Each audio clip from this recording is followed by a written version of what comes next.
Oke Gadgeters, jangan bosan dulu, masih soal produk Realme terbaru, Realme Buds Air 2. Ini sequel dari Realme Buds Air yang pernah kami bahas. Kira-kira seperti apa ya barangnya?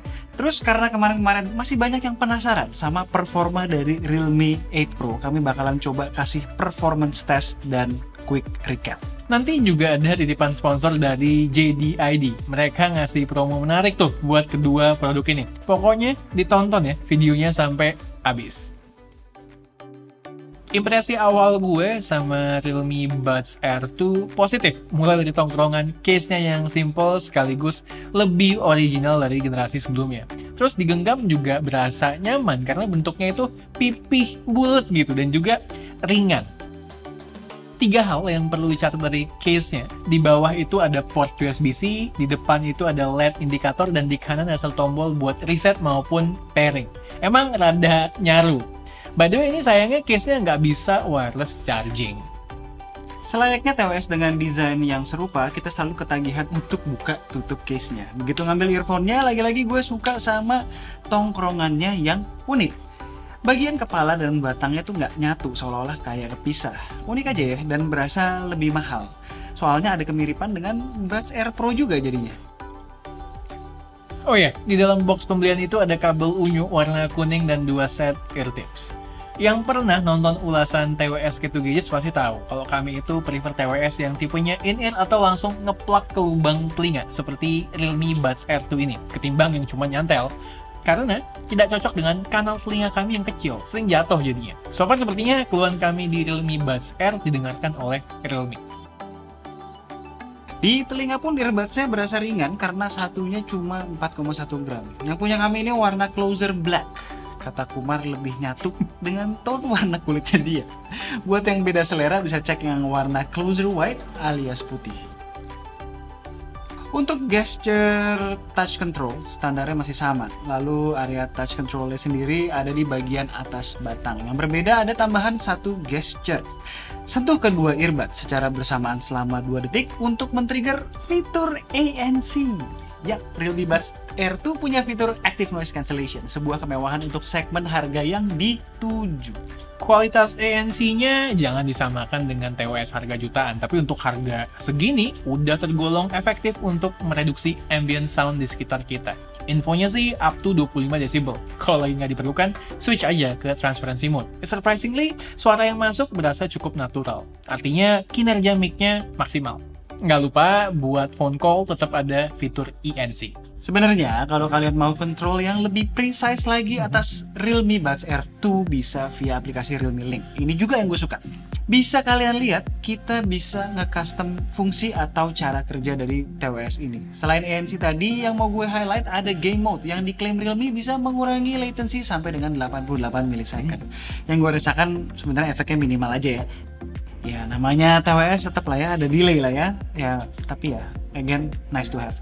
Terus kita juga bisa set sound effect audio yang kita dengarkan seperti apa. Kalau gue sih prefer yang lively. Tapi kalau gue karena doyan bass, gue pakainya yang Bass Boost Plus, lebih nendang. Just info, size Hi-Fi Bass Boost drivernya 10mm dan TWS ini dituning oleh The Chainsmoker. Pasti kalian pada tahu, udah nggak asing soalnya. Urusan connect Bluetooth nih, Realme Buds Air 2 mentok di SBC dan AAC. Coba ya, ada aptX, lebih asik lagi. Sebelum lupa, Bluetooth-nya versi 5,2 dengan range maksimal 10 meter. Pertanyaan yang penting soal TWS, ketahanan baterainya gimana? Chip R2 yang dipakai Realme di Realme Buds Air 2 secara teori mengedepankan efisiensi power. Dengan ANC off dan volume 50%, kita bisa dapat playback sampai dengan 25 jam. Kalau ANC off, berkurang 2,5 jam. Patokan kodeknya AAC ya, itu kan kombinasi case dan earbuds-nya. Kalau earbuds-nya doang, dengan pemakaian yang sama, bisa bertahan maksimal 5 jam. Pada kenyataannya, ya gue yakin angkanya di bawah itu, karena pola pemakaian tiap orang kan berbeda. Terus kalau habis ngecas 10 menit bisa dipakai untuk dapetin playback up to 120 menit. Terakhir nih, soal Realme Buds Air 2. Sudah mendukung rating IPX5 Dust and Waterproofing. Aman kalau kena cipratan ceritanya, tapi earbuds-nya aja, case-nya ya enggak. Oke, itu kan tadi soal Realme Buds Air 2. Selesai ya. Nah, ini kan dari kemarin banyak yang nanya, Bang, itu performanya Realme 8 Pro tuh gimana 720G? Masih oke atau enggak sebenarnya? Jadi gini, memang bener ya, Snapdragon 720G itu adalah chipset yang di launch tahun lalu, tepatnya Januari 2020. Oke. Setahun lebih kemudian ternyata masih banyak banget smartphone yang make chipset ini. Udah berkali-kali sebenarnya kita berdua bilang 720G, 730G, 732G sebenarnya nggak banyak bedanya. Sama 765G baru berasa lompatannya. Pertanyaannya, sebenarnya chipset udah masuk ke kategori kentang atau belum sih? Ya udah, coba kita lihat deh performanya di berbagai benchmark dan game seperti apa. Oke, gue mau info dulu ya. Sebelum kita mulai, baterai udah kita charge ke 100%. Terus nanti di akhir tes, kita mau coba habisin dulu baterai sampai 0, lalu akan ada charging test. Oke, tes yang pertama, Antutu Benchmark V9. Buat yang nggak tahu, ada pembaruan dari Antutu menjadi version 9 dengan menambahkan beberapa tes baru. Jadi hasilnya nanti akan ada perbedaan angka dengan V8.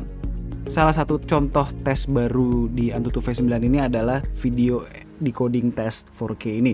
Oke, hasilnya udah keluar 341 ribuan. Total penambahan suhu dari awal tes sampai akhir hanya 1 derajat Celcius. Dari tadinya internal 32-an menjadi sekitar 33 derajat Celcius. Penurunan baterai selama tes hanya 2%. Intinya ini adalah chipset yang dingin dan juga efisien. Kalau dibandingkan dengan Snapdragon 732G seperti apa? Nih hasilnya Antutu V9 di 732G.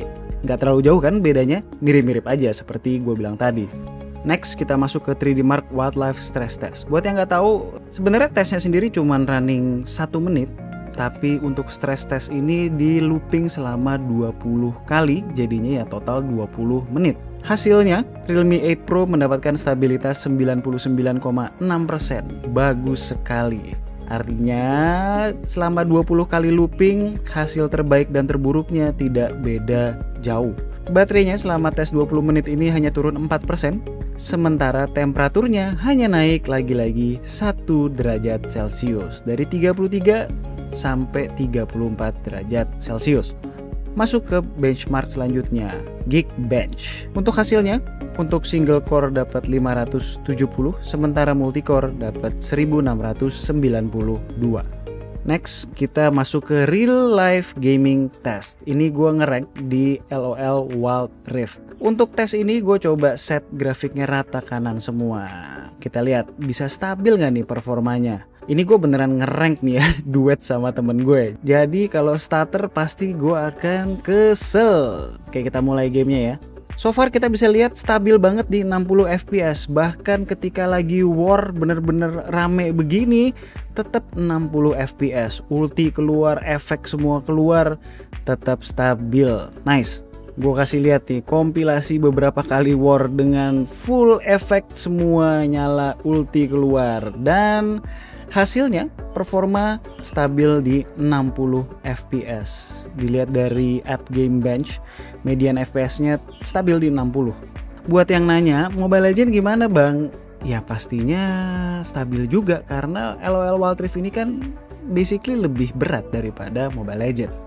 Masuk ke PUBG Mobile, settingannya bisa smooth ultra dan mentok di HD high. Sayang ya nggak bisa smooth extreme. Langsung kita masuk ke in-game aja. Entah kenapa begitu masuk PUBG, Game Bench gue nggak bisa jalan. Gue merasa secara FPS gameplaynya juga nggak ada stutter. Ketika kita scoping pelan-pelan, touch response-nya bagus. Begitu juga dengan tab-nya yang responsif. Nice lah, secara experience overall di PUBG gue nggak punya keluhan yang gimana-gimana. Kecuali ya tadi, soal nggak bisa smooth extreme itu aja. Masuk ke CDM, kita bisa pakai settingan very high at max. Tapi seperti pengalaman gue yang sudah dengan FPS very high pun sebenarnya kita dapat 60 FPS. Seperti dikonfirmasi oleh game sidebar ini, dapat kok 60 FPS. Dan selama in game gue tidak merasakan adanya stutter yang berarti walaupun lagi fight, ketemu banyak orang dan lain-lain. Masuk nih ke game Ultimate, game paling berat sedunia di ranah Android, Genshin Impact. Untuk tes pertama kita langsung aja set ke highest, sementara FPS-nya kita set ke 60. Ya gue yakin ini nggak mungkin bisa 60 sih. Dan ternyata betul, rata-rata FPS-nya di sekitar 28 FPS ketika kita roaming, ketika kita jalan-jalan di open map. Dan kalau pas lagi fight bisa turun ke 20 FPS. Mungkin kalian penasaran juga kalau kita bikin settingannya jadi low, terus FPS-nya tetap kita set jadi 60 seperti apa. Ada kenaikan ketika kita roaming di open map sekitar bisa nyampe 40 FPS, tapi ya kalau udah fight bisa turun jadi 27 sampai 30 FPS. Selama pengetesan Genshin Impact ini, suhu di dalam sekitar 45 derajat Celcius. Masih cukup oke, nggak terlalu sakit di tangan. Semua tes yang hari ini mau kita tes sudah dilakukan. Terus gue juga sengaja habis-habisin baterai sampai 0%, sampai habis banget karena gue mau ngetes charging speednya itu sebenarnya berapa ya. Ternyata 17 menit bisa ngisi 42%. Sementara sampai 51% butuh waktu 21 menit saja. Gokil. So, Snapdragon 720G ini emang terbukti ya masih layak digunakan di 2021. Kebanyakan manufacturer memang masih memilih chipset ini karena memang seri-seri di atasnya udah 5G ready sehingga dapat menaikkan harga dari produksi. Padahal realitanya di Indonesia masih belum jelas tuh 5G gimana. Nah, untuk rest of the phone sebenarnya kita udah bahas cukup lengkap kan di video review kemarin. Kalau belum nonton, monggo klik linknya di kanan atas. Sekarang kita sudah recap dulu ya. Secara desain, Realme 8 Pro adalah smartphone yang ringan dan tipis, 176 gram dengan ketebalan 8,1 mm. Bahasa desainnya flashy berkilau dengan modul kamera yang unik dan tegas. Smartphone ini masih menyediakan jack 3,5 mm, NFC khusus untuk kebutuhan pasar Indonesia, dan 2 SIM card slot plus SD card. Layarnya Super AMOLED yang bagus banget, beresolusi Full HD+, maksimum brightness 1000 nits, sayangnya masih 60 Hz. Tidak lupa di dalam layarnya disematkan juga in-display fingerprint sensor yang cepat dan akurat. Kameranya gimana? Lagi-lagi di full review, asli sudah panjang lebar dan komprehensif tuh urusan kameranya. Intinya sih 108 megapiksel, seperti yang sudah digembar-gemborkan oleh Realme secara heboh. Kualitas fotonya dan videonya bisa diandelin banget di price range segini. Nggak lupa juga ada fitur-fitur unik seperti tilt shift foto, timelapse video, dynamic bokeh, neon portrait, dan dual view video. Untuk software, udah Android 11 dengan menggunakan Realme UI 2.0 yang kami appreciate customizability-nya. Terakhir, gue baru tahu loh men, kalau ternyata garansi Realme 8 Pro ini lebih dari setahun. Ada tambahan 6 bulan untuk layar, misalnya retak atau rusak, dan ekstra 6 bulan untuk garansi nasional. Jadi total 18 bulan garansi plus 6 bulan garansi layar. Cool. Yang pertama, Realme Buds R2 dulu. Dari hasil icip-icip kami yang sebentar ini, peningkatan dari Realme Buds R asik ya.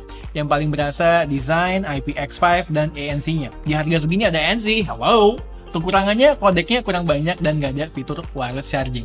Gue sih nggak apa-apa kehilangan wireless charging, tapi dikasih ANC. Nah, kalau Realme 8 Pro, seperti kita lihat tadi, buat yang worried soal performance 720G-nya, udah cukup terjawab kan keraguan kalian? Dengan harga 4 jutaan, performanya masih oke, sementara rest of the features juga banyak yang menarik.